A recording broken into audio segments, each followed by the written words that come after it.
the show that takes you to explore the beauty of life through the inspiring stories of extraordinary people.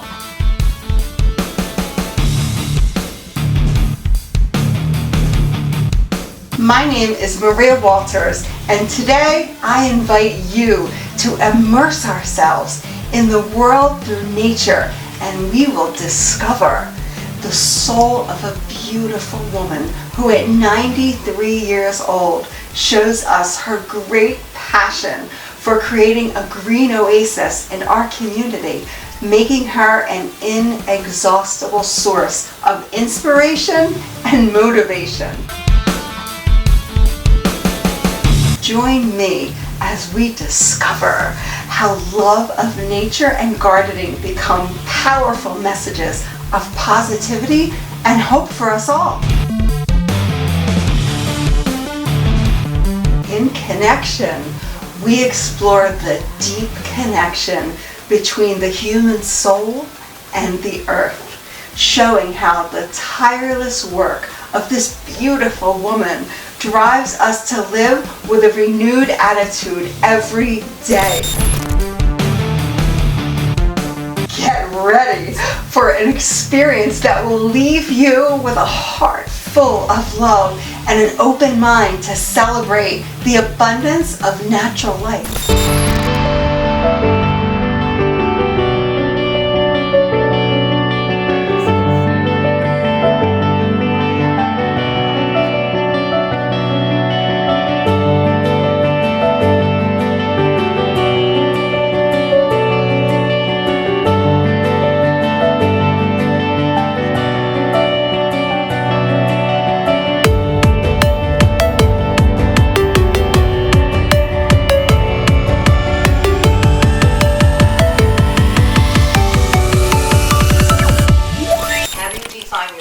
Adventuresome.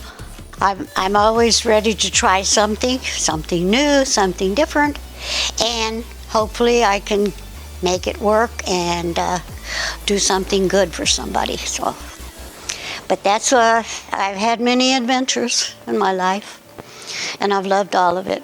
Haven't had any really bad adventures, so I can't complain.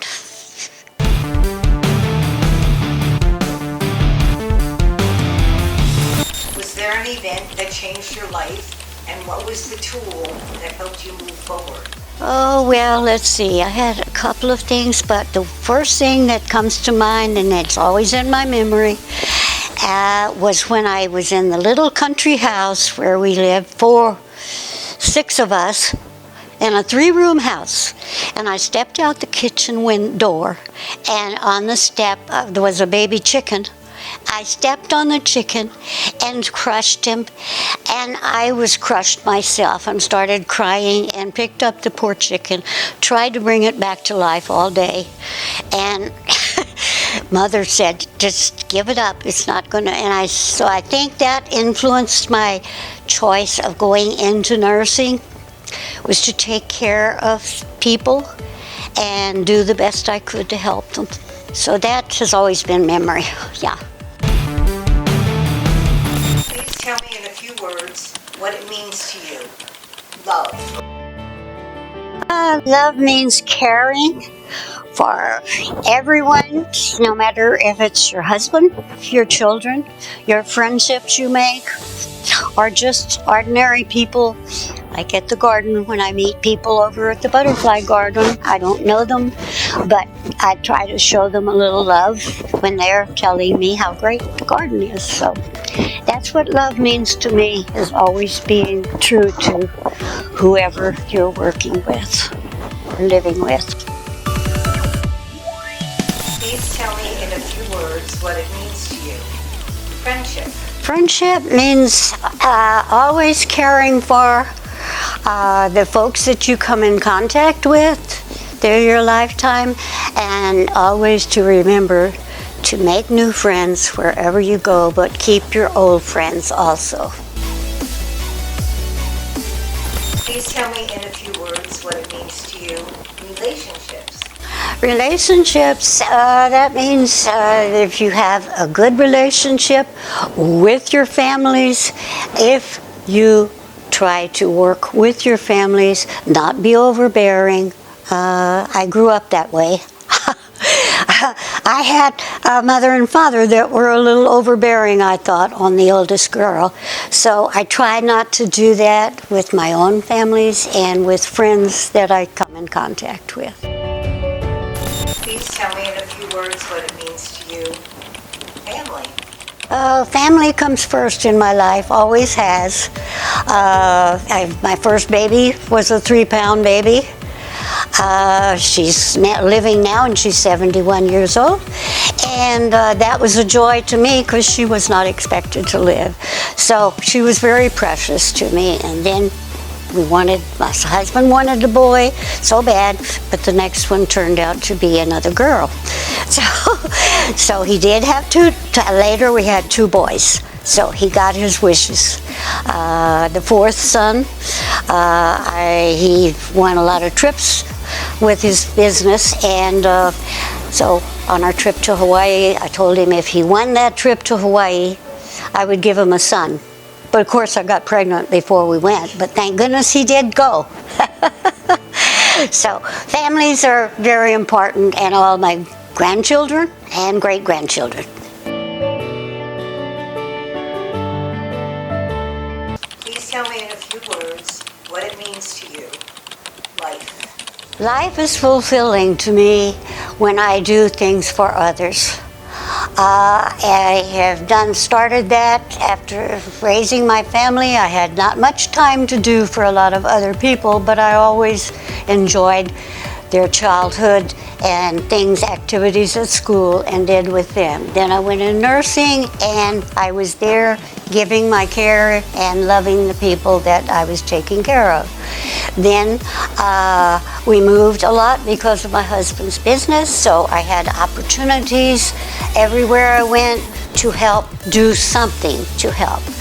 And I helped the churches, I helped garden clubs, and putting in gardens in different areas because I've always loved gardening. And then we went to Hawaii, and that was a lifetime for me, to a lot of opportunities there to show what life was all about and treat the people there, many different ethnic groups that were so kind to me and my family, and I learned the lesson there to love people just like the people in Hawaii do. And I worked with the hospitals and the auxiliary, and I had fundraisers, 2 charity balls. I raised $20,000 as I was president to donate to the new hospital there. Fixed up the nurses' home, a nurses' home for some people, 3 rooms for them to take when their visitors came to visit their families in the hospital. Working with them made life very full and exciting for me.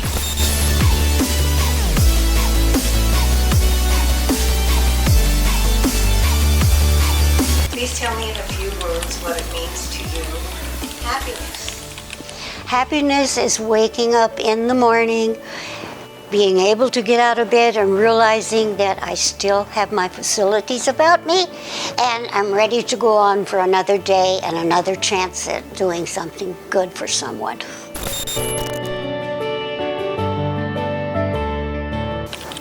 Please tell me in a few words what it means to you. Death. Death, I've learned to accept through the nursing that I did, that it's something we have to be prepared for, no matter what age. Death is inevitable for all of us, and I saw a lot of it as being a nurse for 31 years. I witnessed a lot of sad deaths there, and I didn't like it, but I knew that they were going on to get a better life than they had been living, and we couldn't give them. How have you managed to stay motivated and focused on your goals over the years? What is your personal philosophy for finding peace and satisfaction in your life? I think to be able to reach the goals in my life, my husband, I was very fortunate. He picked me. No, I picked him, really. It was a blind date. And I picked a tall one, and he was it. And he was with me for 66 years. But he always stood beside me, even though bullheaded me was going to push on and do what I wanted to do. But he backed everything I tried to do. And he did the same thing with his charitable options and things that he did and helped me with, and the Rotary clubs and the charitable places. So he just inspired me to keep going, and sometimes I think he didn't want me to, be so pushy. As far as the butterfly garden, he was very ill at that time, and I would go over there after I took care of him each day. But he said, "Why do you have to do that?" And I said, "Because it hurts me to be here all day with you. I can do so much, and that's it. But that keeps me going and refreshes me to go over and work with flowers and plants and see people."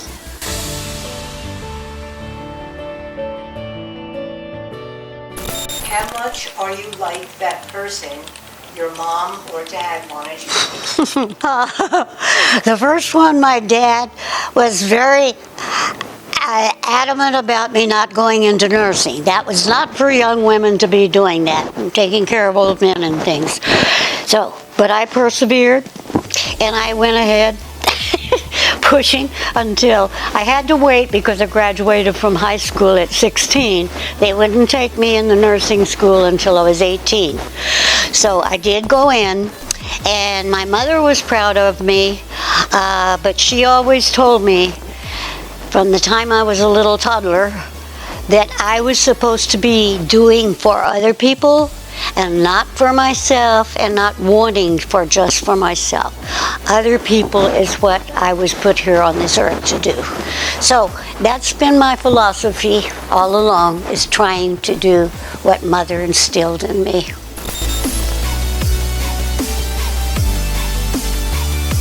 What is the most precious memory that you keep in your heart from your childhood or youth that today you remember with nostalgia and are grateful for having experienced it and also like to share?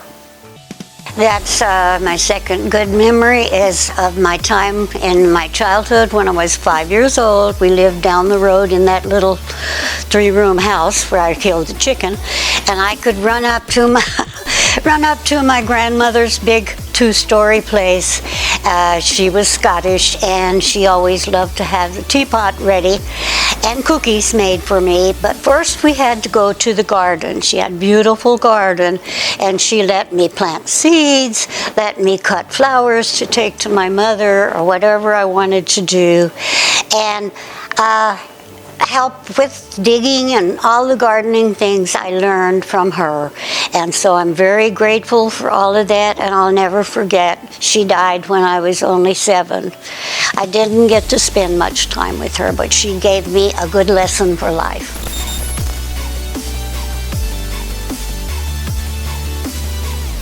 Is there any project or dream that you would still like to pursue at this stage of your life?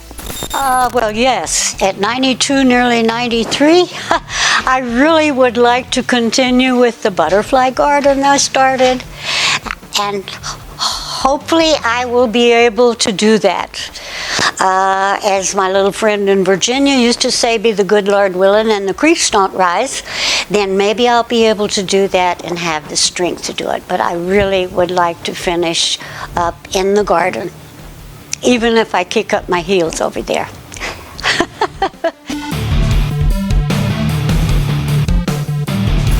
What would be the biggest advice you give to the next generation? To always look forward to another day. There's always another chance you have. If you missed a chance to this day, then try for tomorrow, and always try to do something good for somebody else if you can, any day of your life. You have communication with plants and nature. What do they tell you, and how can we connect with it? I could say that I talk to my plants, but I do sometimes at the garden. And I hope nobody's seeing me because they probably think she's lost her marbles. But I do feel that plants know. They have a way of knowing that you are caring and giving, and they bring comfort to me and to the others. And we should learn. We have so much of beauty in our world today. The world is full of beautiful plants, flowers, gardens, trees, and birds, and all the animals and the beautiful things that we take for granted. A lot of us do, but I try not to forget every day that these things are things we should be so happy to be able to enjoy.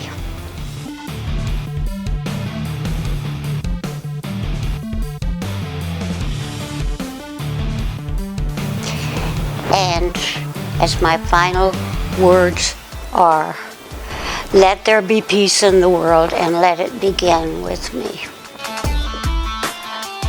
My favorite song.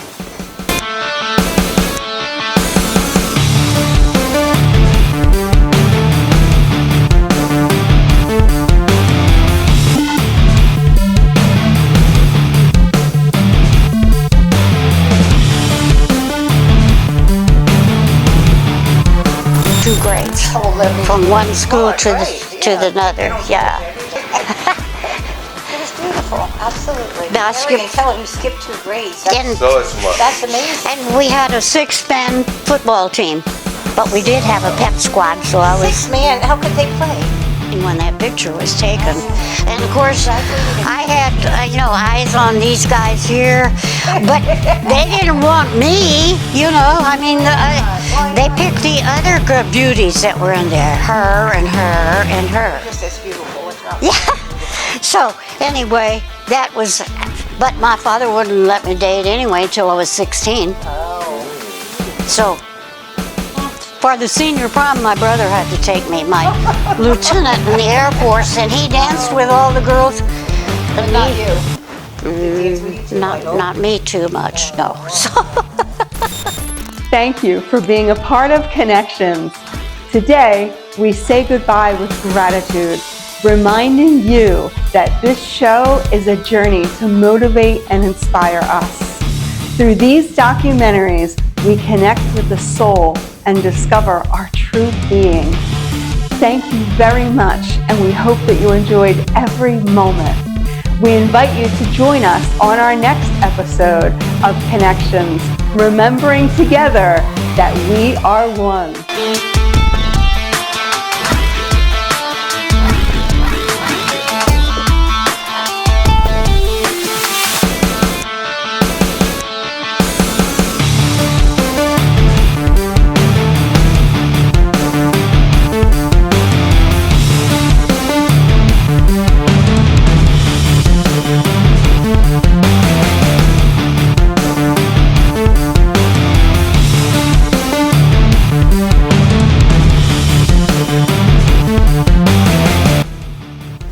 Thank you for joining us. My name is María Walters, and please subscribe to our YouTube channel, We Are One RG. Cut!